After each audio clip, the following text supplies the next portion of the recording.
నమస్తే లీడర్తో ముఖాముఖి కార్యక్రమానికి స్వాగతం. చిత్తూరు జిల్లా నగరి నియోజకవర్గం నుంచి టీడీపీ తరపున ఎమ్మెల్యే అభ్యర్థిగా పోటీ చేస్తున్న గాలి భానుప్రకాష్ ఈ రోజు మన లీడర్.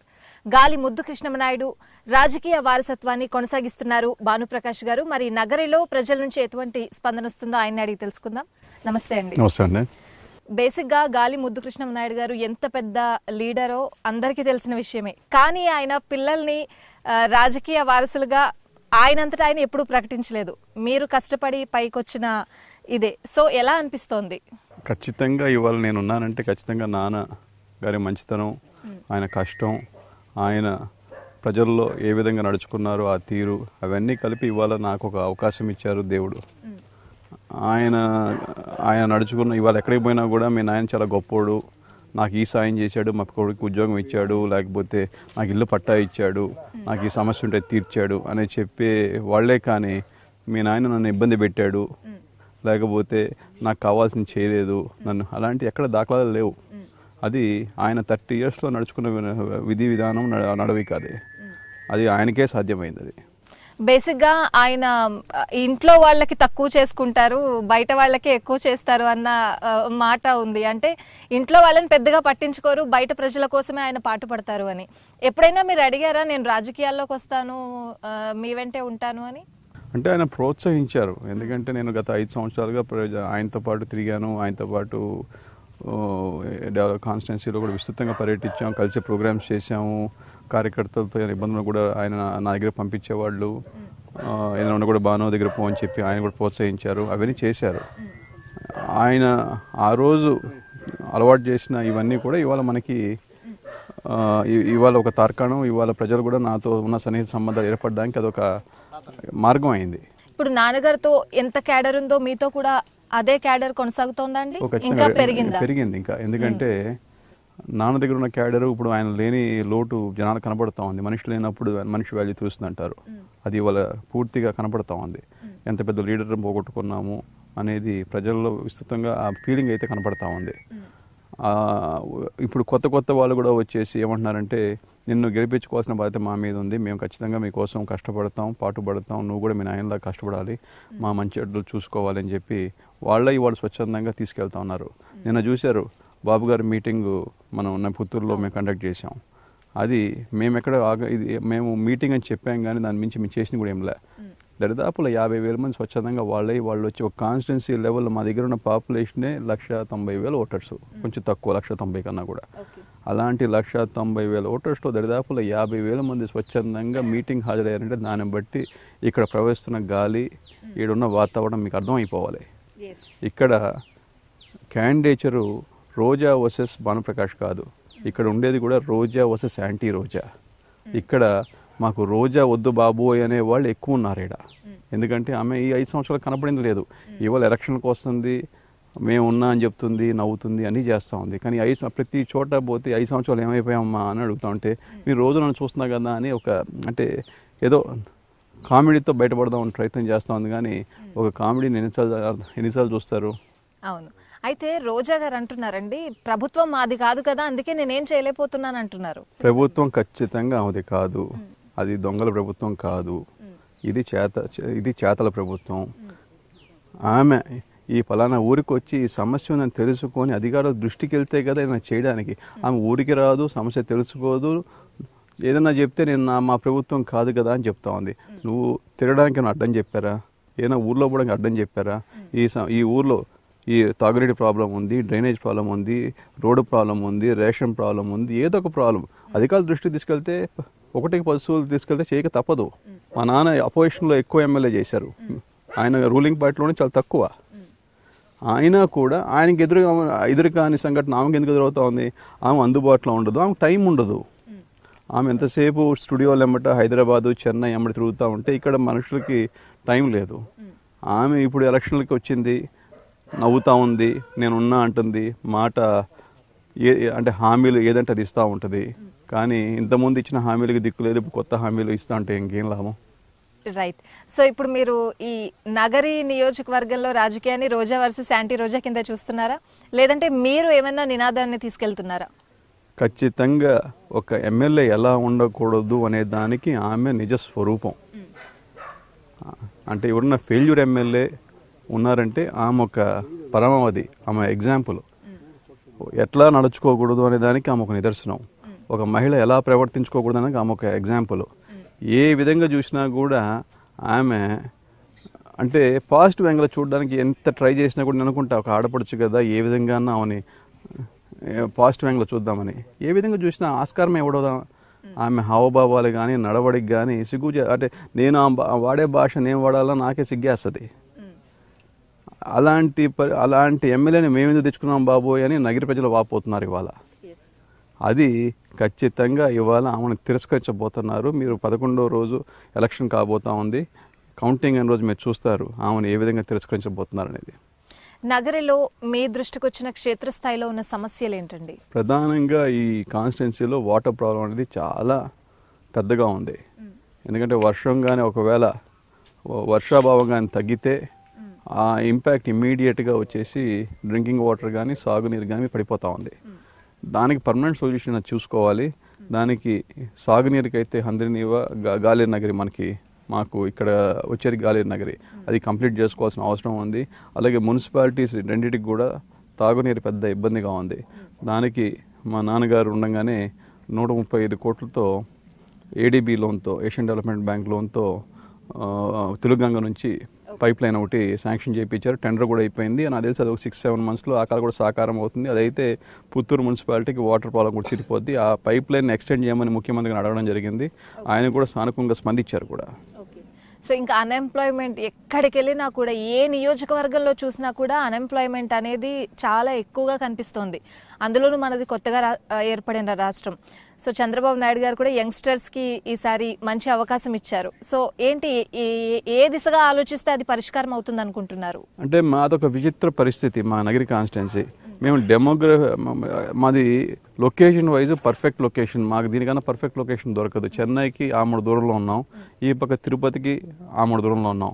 మాకు ఆనుకున్న మండలాలన్నీ కూడా 1000 కోట్ల ఇన్వెస్ట్మెంట్ తెచ్చుకుంటున్నాయి, ఎంప్లాయ్మెంట్ జనరేట్ చేస్తూ ఉంది. ఆనుకున్న మండలాలు మనం బౌండరీస్ మండలాలు మనం గీసుకున్నవి, దేవుడు గీసినవి కాదు. అది అడ్మినిస్ట్రేటివ్ పర్పస్. మండలాలు అంటే మనం విభజించుకున్నవి. ఇవాళ ఇట్లా ఉంచుకోవచ్చు, రేపు అటు కూడా మార్చుకోవచ్చు గీతలు. మా మండలాలు ఇప్పుడు రేణిగుంట మండలం మా వడమలపేటకు ఆనుకొని ఉంటుంది, ఏర్పేట మండలం మా వడమలపేట మండలం ఆనుకొని ఉంటుంది, తిరుపతి మండలం తిరుపతి రోజుల్లో మాకు ఆనుకొని ఉండేవి. ఈ పక్క తమిళనాడు వరదయ్యపాలెం, ఇవన్నీ కూడా మాకు ఆనుకున్న మండలాలు, సరిహద్దు మండలాలే. ఇవన్నీ కూడా వేల కోట్లు వాళ్ళ దగ్గర పోతూ ఉన్నాయి. మా దగ్గర ఏంటంటే శూన్యం. ఈ గత 5 సంవత్సరాలుగా కొత్త ఇండస్ట్రీ వచ్చిందే లేదు. మా అన్ఎంప్లాయిడ్ యూత్ కూడా ఎంప్లాయ్మెంట్ కోసం ఏం చేస్తున్నారు, బస్ ఎక్కి తిరుపతో రేణిగుంటో లేకపోతే చెన్నై పోయి బతుకు తెరువు చూసుకోవాల్సిన పరిస్థితి కనపడతా ఉంది. దానికి ముఖ్య తార్కాణం వాళ్ళ దగ్గర ఏముంది, మా దగ్గర ఏం లేదు. నిజం చెప్పాలంటే అక్కడ వీసే గాలి ఇక్కడ వీస్తుంది, అక్కడ వచ్చే నీళ్ళు ఇక్కడ పారుతాయి, అక్కడున్న మనుషులే ఇక్కడ కూడా. 1 కిలోమీటర్కి మనుషులు మారిపోరు కదా. కానీ ఒక డిఫరెన్స్, ఎమ్మెల్యే. అక్కడ ఎమ్మెల్యే చాలా ప్రోయాక్టివ్గా మా దగ్గర వచ్చి పెట్టుబడులు పెట్టండి, మీకు ఏం కావాలన్నా మీకు సహకరిస్తాం, మేము నీకు రెడ్ కార్పెట్ వేసి పలుకుతా ఉన్నారు. మా దగ్గర ఏంటంటే చేయి చేస్తున్నారు మాకేంటి అని భయపడి పారిపోతున్నారు. దీనికి ఎగ్జాంపుల్ ఏంటంటే ఇన్వెస్ట్మెంట్సే. మా దగ్గర భూములు చీపు, హైవే మీద ఉన్నాం, రైల్వే లైన్ ఉంది, మా దగ్గర ఉన్న సబ్స్టేషన్స్ ఏ కాన్స్టిట్యున్సీలో కూడా లేవు. మా దగ్గర ప్రతి మండలం కూడా 3-4 సబ్స్టేషన్స్ ఉన్నాయి. ఎక్కడ కూడా లేవు. మంచి పవర్ అంటే ఫ్లక్చువేషన్స్ కూడా రావు. అలాంటిది అన్ని సదుపాయాలు అన్ని ఇది ఉన్నా కూడా మేము ఫెయిల్ అవుతున్నాం. దానికి కారణం మన గౌరవ ఎమ్మెల్యే గారు. అయితే ఎప్పటి నుంచో మీ కుటుంబానికి, చెంగారెడ్డి గారి కుటుంబానికి పడదు రాజకీయంగా. ఎక్స్ మినిస్టర్ అయినా కాంగ్రెస్లో మంచి లీడర్. ఇప్పుడు ఆయన మీకు పర్సనల్గా సపోర్ట్ చేస్తున్నారు, ఎలా అనిపిస్తుంది? అది ఎలా సాధ్యమైంది? అంటే మాది పర్సనల్ రైవలరీ అంటూ ఏం కాదండి. ఇది అది రాజకీయంగా పడదు. రాజకీయంగా అంటే ఆయన ఒక పార్టీలో ఉన్నారు, మేము ఒక పార్టీలో ఉన్నామని అని అది ఆ వైవిధ్యం తప్పితే మేము ఎప్పుడు కూడా పొడుచుకుంది లేదు, కొట్టుకుంది లేదు, ఆ గొడవే లేదు అసలు మాకు. మేము ఎప్పుడు కూడా డెవలప్మెంట్ వైజ్ పోటీ పడ్డాం. నువ్వేం చేస్తావు నేనేం చేస్తాను అని తప్పితే మేము చేసే పనులు ఇప్పుడు అడ్డుపడేది లేదు. నువ్వు ఫర్ ఎగ్జాంపుల్ ఆయన ఒక రోడ్డు వేసుకుంటే మేము ఒక రోడ్డు వేసుకోవడం, మేము ఒక రోడ్డు వేస్తే ఆయన అట్లా ఆ పోటీతనం. It's positive development, positive competition.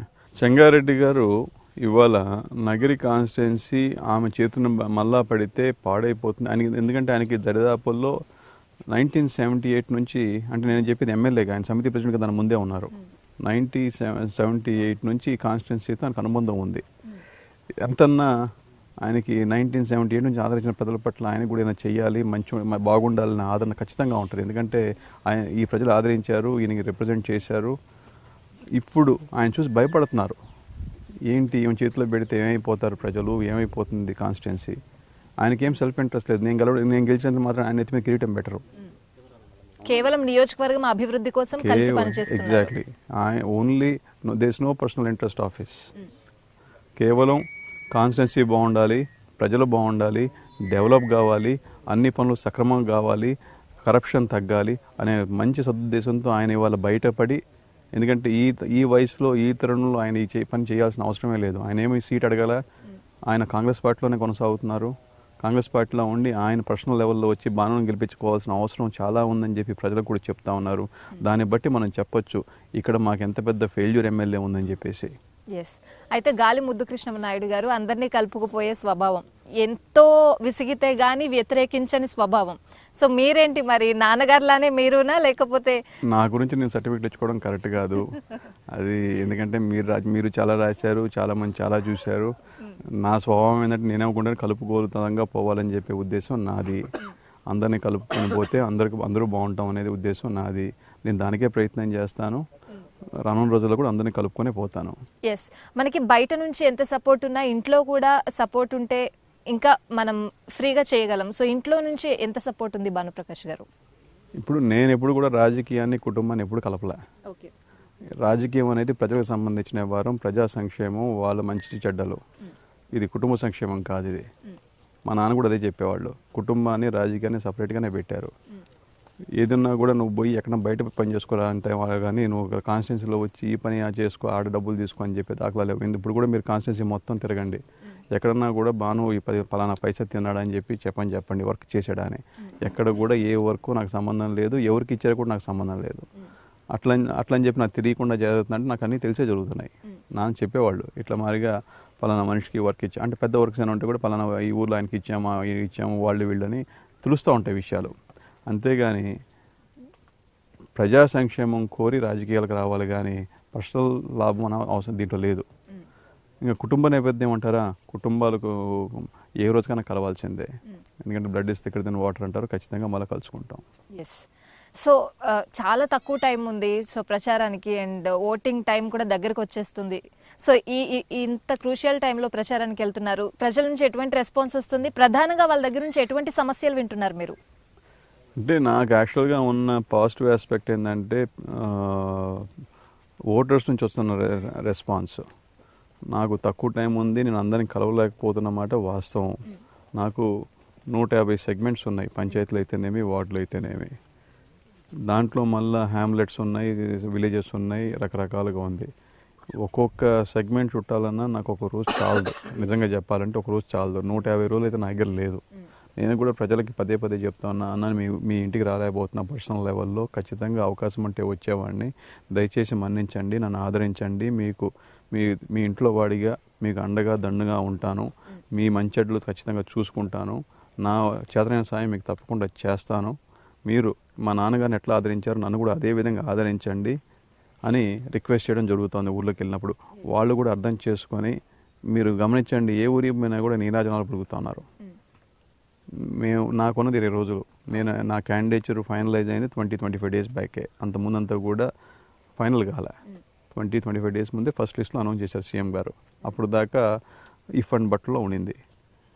ఈ తక్కువ టైంలో కూడా ప్రజలు నన్ను స్వాగతించి, నువ్వు ఖచ్చితంగా గెలుస్తావు, మేమున్నావు నీ వెంట, కానీ నువ్వు మీ నాయనలాగా మంచి పేరు తెచ్చుకోవాలి అని కండిషనల్ సపోర్ట్, ఒక విధంగా చెప్పాలంటే. అంటే conditional support. But I'm very happy. అంటే మా నాన్నగారు ఆశీర్వాదం పైనుంచి నాకు ఉందని నేను పూర్తిగా భావిస్తున్నా. మా నాన్నగారు ఆశీర్వాదం లేకపోతే నేను దూరం వచ్చేవాడిని కూడా ఖచ్చితంగా కాదు.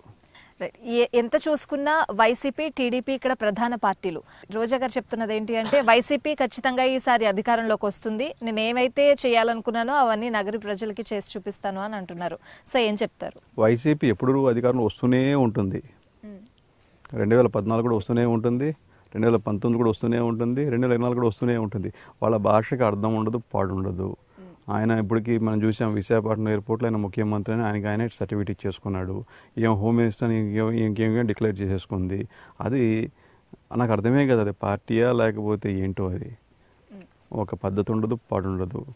ఆయన అంటాడు నేనే కాబోయే సీఎం, జాగ్రత్తగా ఉండు, నేను వచ్చినాక నేను తడాకా చూస్తా అంటాడు. ఏం తడాకా చూస్తాడో ఏంటో. ముఖ్యమంత్రి అని ఆయనే ప్రొక్లమేషన్ చేసుకుంటారు. ముఖ్యమంత్రి చేయాల్సింది ప్రజలు వాళ్ళు ఓటేసి గెలిపిస్తేనే ముఖ్యమంత్రి అవుతారు. అది కూడా ఇది డెమోక్రసీ. మనకి 5 సంవత్సరాల కాలం ఇస్తారు. ఆయన ఇప్పుడు నేను చూస్తున్నా 2014 2019 దాకా 5 నెలలు పడిపోతుంది గవర్నమెంట్, 6 నెలల్లో వచ్చే నేను సీఎం, సంవత్సరంలో నేను సీఎం అని చెప్పి ఇప్పటికి నాకు తెలిసి ఒక 5 అచ్చాలు చెప్పినాడు అన్నమాట. దానికి అర్థం ఇప్పుడు కూడా అర్థం కాదా. అదే మాదిరిగా ఇప్పుడు 2019 కూడా అదే మాట అంటున్నాడు. మనం సీరియస్గా తీసుకోవాల్సిన అవసరం లేదు. ఎనీవేస్, నగరి నియోజకవర్గ ఓటర్లకి ఏం విజ్ఞప్తి చేయబోతున్నారు? మీరు ఖచ్చితంగా నన్ను ఆదరిస్తున్నారు. ఎందుకంటే నేను మీ దగ్గరకు వచ్చినప్పుడు, మీ ఇళ్ళకు వచ్చినప్పుడు, మీ ఊరికి వచ్చినప్పుడు మీరు మీ సమస్యలు కానీ, మీ గత 5 సంవత్సరాలుగా మీరు పడిన పాటలు కానీ చెప్తుంటే నాకే బాధేస్తూ ఉంది. ఖచ్చితంగా మంచి రోజులు రాబోతూ ఉన్నాయి. మీరు ఇదే స్ఫూర్తితో 11వ తారీఖు ఖచ్చితంగా మీకు ఇచ్చే 2 ఓట్లు కూడా తెలుగుదేశం పార్టీకి వేసి ఆదరించండి. మనం ఖచ్చితంగా మన నగరిని డెవలప్ చేసుకుందాం, కలిసి పనిచేద్దాం, మంచి రోజులు తెచ్చుకుందాం. ఎనీవేస్ అండి, నాన్నగారి ఆశయాలను నెరవేర్చాలని ఒక దృఢ నిశ్చయంతో ఉన్నారు. మీరు ఏమనుకుంటున్నారో అవన్నీ నెరవేరాలని మనస్ఫూర్తిగా కోరుకుంటున్నాం. థ్యాంక్ యూ సో మచ్ అండి. All the best for your success. Thank you.